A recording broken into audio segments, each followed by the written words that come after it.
Come here now, girl.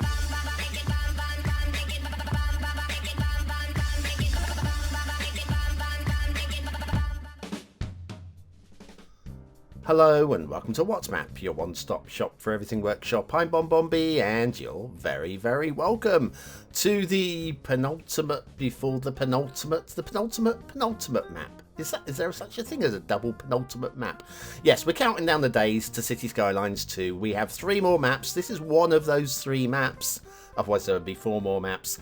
All from the BonBonBuddy. Well, it's been a BonBonBuddy week, okay? I've been saving up the BonBonBuddy maps for this one final week. And there's also one non-BonBonBuddy, which you'll have heard of. You've probably already seen the map as well. But we'll be checking that one out as well, because it deserves an official review. That's what I say anyway. Anyway, this one, do you know what? I love the shape of this map. It's a proper island map, which has got very strong highway connections on it. Alright, if the highway connections are too strong for you, you can always tone them down. You can rebuild roads, can't you? You've worked that one out. But if you're looking to do a big grid city on this one, then this is ready to go for that. It's not exactly targeted just for that. There's enough room for the big grid city. We want to do the small little isolated towns and the fishing villages, all that sort of stuff.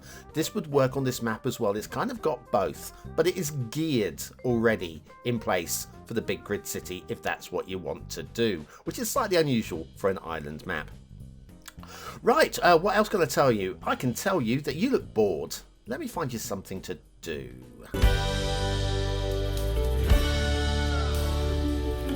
That's right, keeping that thumb, or even the clicking finger busy, is a really good way of supporting the channel. Thank you very much for your support.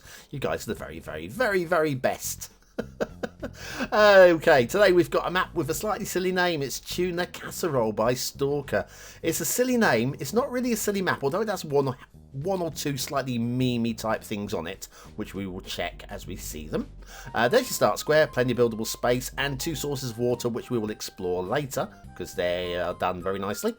Looks a little bit like a dragon's head off of a shield to me, in my first impression of the overall shape. The resources are good and strong. I mean, proper good and strong. No problems with those, thank you very much. And then if you want tuna, we have all the other fish, but if you want tuna, you're not going to clear these waters, ever. Not that that's even possible. Off to the workshop. What do we need? Well, it's a mass transit map. You will need mass transit for this one. We've also got the rendered vanilla train tracks. We've got traffic manager, no controller, intersection marking tool, all recommended as well. And quite a wittily written description, so there is all good. We're using the Coos Bay theme. I pulled the camera back to start. There we go. Let's go and have a little roll through. We're using the Coos Bay theme and the Seychelles LUT, in case you're wondering. Right, so first of all, we have, you've probably seen this before, where we have the vehicles driving into these little cupboards, and then out the other side, well, they're stopping, and then out the other side, you've got slowly moving traffic there, including a guy who's walking. You kind of already sussed this one out. We got the good, I was going to say the good old trick. It's not even an old trick. It's a relatively new trick in the scheme of Cities Skylines of pulling the outside connections into the middle of the map, hiding them in one way or another, and just basically letting everybody get on and do their stuff. And so yes, we have outside connections, big ones as well, on the big highways. They are big highways, and we have 3 of them on the map. We have the one you've just seen, we have that one over there, and there's another one over here as well. So we have outside connections. As I promised you, this is a strong map. We'll look at the feature area when we do the feature areas in a minute, okay? We're not going to miss them at all. But yes, lots of lanes. Lots and lots of lanes, a good lane mathematics as well.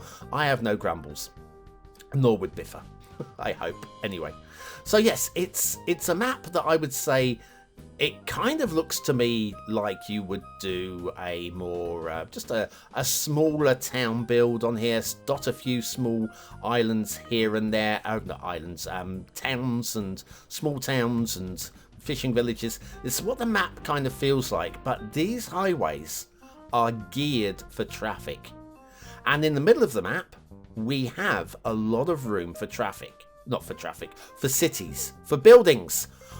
Buildings is the word I'm looking for. In the middle of the map, we have a lot of room for buildings. Oh, little bridge time. Let's just check, make sure the we don't have anything stood in the water. We don't. There you go. That's a quality bridge, if ever I saw one. So yeah, what we have is a lot of room in the middle of the map, which is perfectly flat in the middle of the map for that big grid city, or whatever style of big city that you want to do. So you're not actually going to have any real problem at all with traffic flow. Well, if you do, it's your own dang fault, because it's not the map's fault. give asthma. Gotta love asthma. Yes, loving the resource detailing underneath here, just to make it stand out and pop a little bit. But yes, if it is the map's fault, then you're doing something wrong. Okay. The cloverleaf intersection, always not necessarily the most efficient, but I love it. Especially the way this one's been done as well. And yeah, we've got lane management, we've got intersection marking tool, we've got a little bit of tree detailing, possible slight slope thing going on there. But is the map truly realistic? I would say no. I would say it's bordering between true realism. Again, no street light clipping there either. Very nice, good to see. Or not see, I guess. But yeah, it's all in place. It's all in place, is what I'm trying to say. Here's your start square, with big road going down to the start square, and you've got a lot of room. And it's mostly cleared of trees as well. So that there, for me, between those two highways, is big buildable space. I think that will definitely attract a lot of players. Now, we could follow the highways all the way across the map, but they're all very much like what we've just seen.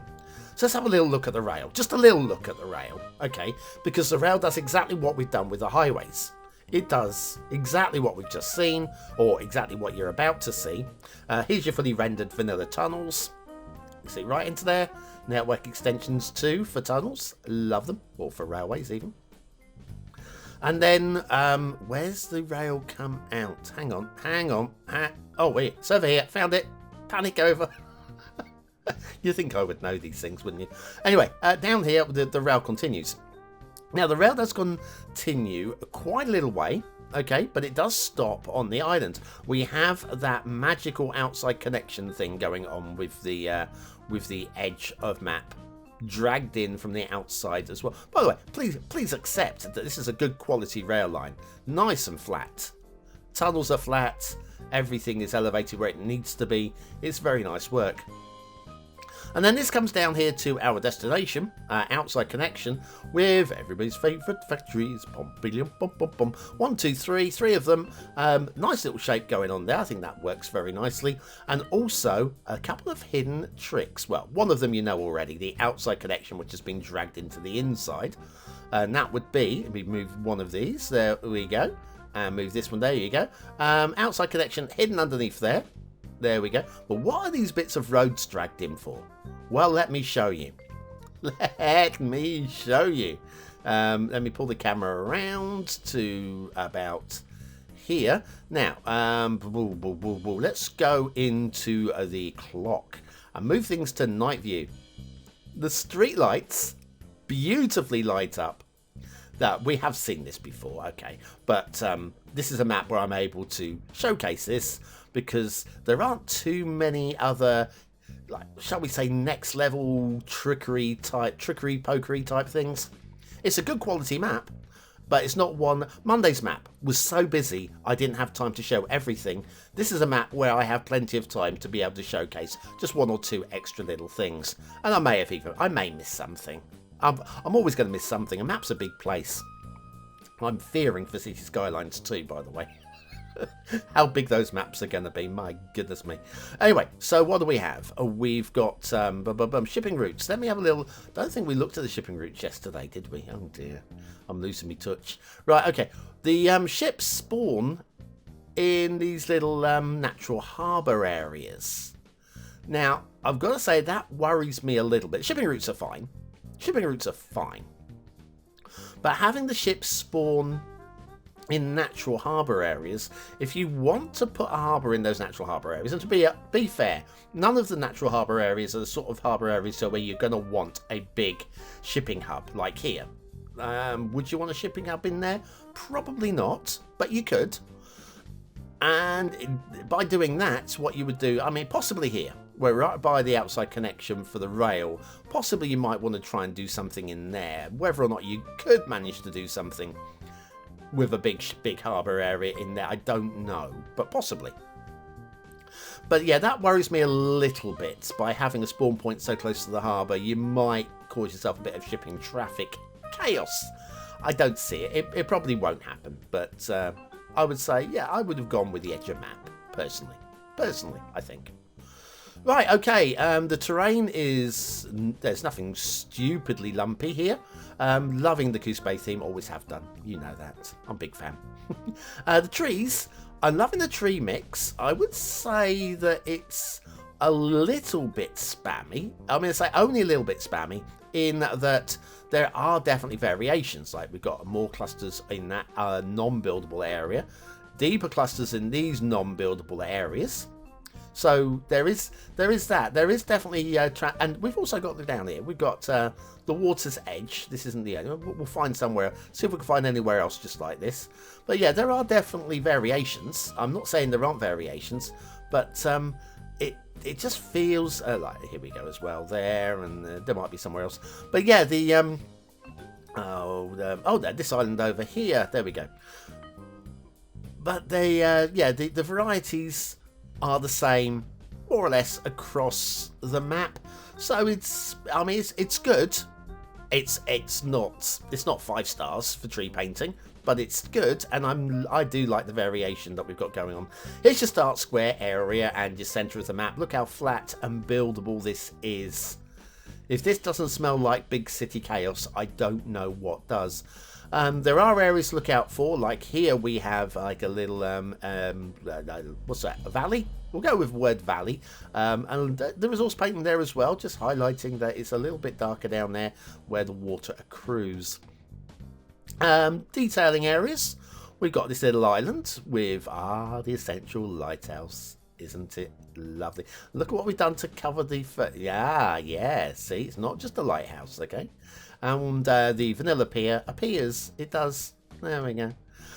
Then we have, we've got 3 of these, right? Feature areas where the edge of map spawns are. Let's have a little look. So first of all, it's a castle. All right. It's a fine, nicely designed little featurette. I don't think it's supposed to set the world alight. Yeah, we've got a plot building here. There we go. That's that does the job, innit? Is all we're talking about is, yeah, customs. Like customs, that's what that is. Get your passports out. Here we've got rocks. Rather than buildings, we've got rocks. We've mixed things up. This is what we've done here. We've got a few of those factories there. Yes, another rail outside connection as marked by the factories. Water spawns. Now this is where, remember, this is where you do your water drawing from. You pump the water, fresh water from here. Okay, remember this? No, it looks a bit like a tadpole or something. And then you pump your sewage into this. It's obvious, it's clear. Don't get it the wrong way around though, because otherwise, I don't know, you just have sewage spawning everywhere and it's going to make things look ugly and smell a little bit.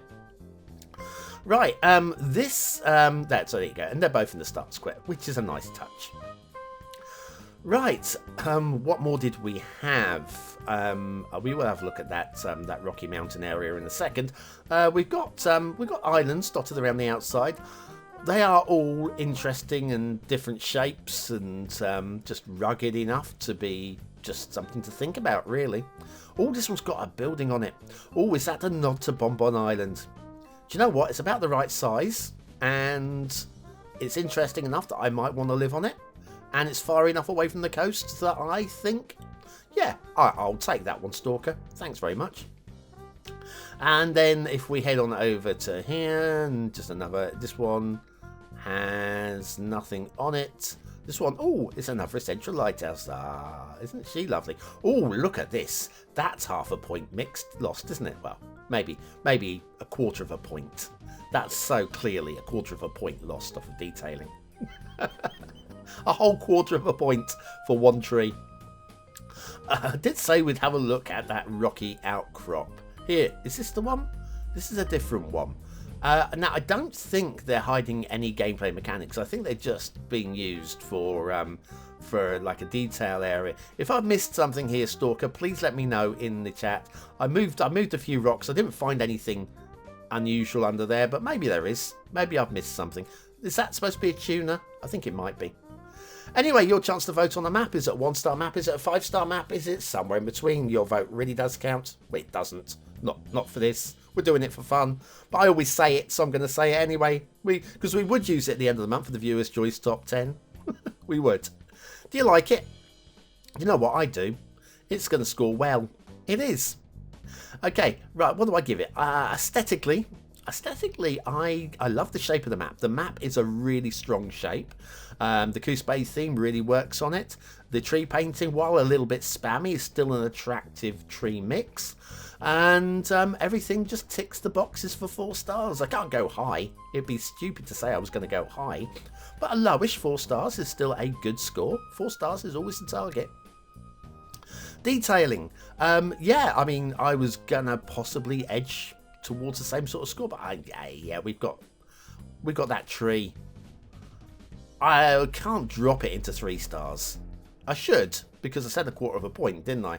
But no, I'm going to go bottom end of 4 stars. Go on then, have it on me. And gameplay potential, it works for both. Is it the most inspiring map? Not exactly for anything, but yes, it is very, very buildable. So gameplay fits that. Let's go middly low 4.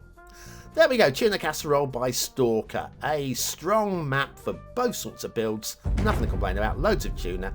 Have a BonBonB seal of approval for all of the tuna. I've never seen tuna quite like it. Well done. Well done. Stalker's actually released a few maps lately. Do check out their workshop. And I was going to, will I do Tuna Casserole? Shall I switch it to a different one? I didn't know anyway. So anyway, that is it from me today. Thanks for watching, for commenting, for liking, and for subscribing. And a big shout out to all the BonBon buddies on Patreon and YouTube membership. The words of the day is on the screen now. Don't forget to use it to score yourself some population points. There's only 2 more chances before Cities Skylines 2. And I'll see you again tomorrow. Have a great day, and I'll see you very, very soon.